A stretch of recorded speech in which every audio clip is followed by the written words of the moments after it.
Hi, this is Judith Merrick, and this is my rant, with apologies to Rick Mercer. The northern pulp plant at Abercrombie Point has barely cooled. The pollution cleanup will cost the citizens of Nova Scotia, that's you and me, more than $20 million. Yes, you heard right, $20 million, and northern pulp gets to walk away. Who thought that one up? The cleanup will take years.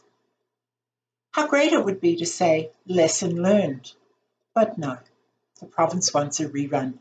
Once again, a corporation with deep pockets has cast its covetous eyes on Nova Scotia. Alton Gas is drooling on our land. This has been in the works for several years now, and once again, if it goes ahead, it will affect the welfare and traditional lands of the Shubenacadie First Nation, who are fighting hard to protect their river. The simple fact is, industries want to make money the easiest way possible, and this often results in serious pollution. They don't care, and Indian lands are ripe for the taking, because who does care?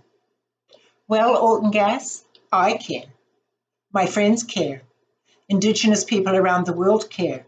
There's an exploding environmental movement, in case you hadn't noticed, and they care. So what's the deal here? Under this land are huge natural salt caverns.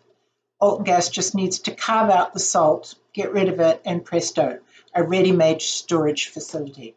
But here's the rub. They need water for the cavern development process, which is code for getting rid of the salt. A pipeline will take the water from the river to the caverns and use it to dissolve the salt. Then the briny water gets sent back through the pipeline to the river. But not to worry, they tell us, this won't affect the river or the fish. Do they think we're idiots? And has anybody, except the Shubenacadie First Nations and their lawyer, read the Fisheries Act?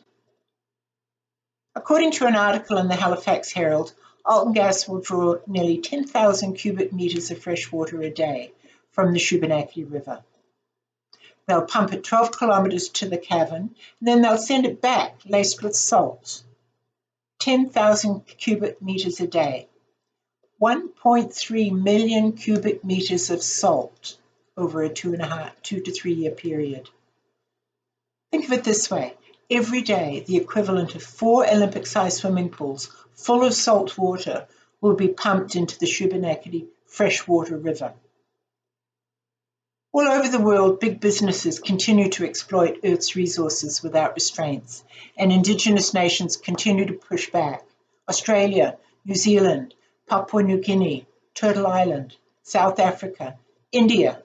Indigenous nations are resisting the destruction of their lands and waters. But the numbers are small, and while supporters are joining them in large numbers, it's not enough. But, my nasty little polluting buddies, you do need to worry, because one day, and that day can't be too far away now, those of us who do care will reach critical mass, and that's the day we're coming for you. We would be thrilled if you'll come over and join us, but know this, we don't care if you make money. We don't care if you shut down.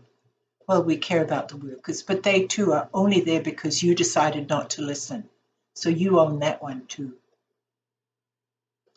In the Himalayas of Pakistan, workers mine pink Himalayan salt. We see it on grocery shelves. It's very pretty. They've done this for millennia, and they do it sustainably. Just as an aside, there's a movie called Himalaya about this very thing. It's fiction, and it's well worth watching, because salt, my friends, is a commodity. So I have a solution. We should all join together to create a new and sustainable venture. Let's mine the salt. Thank you.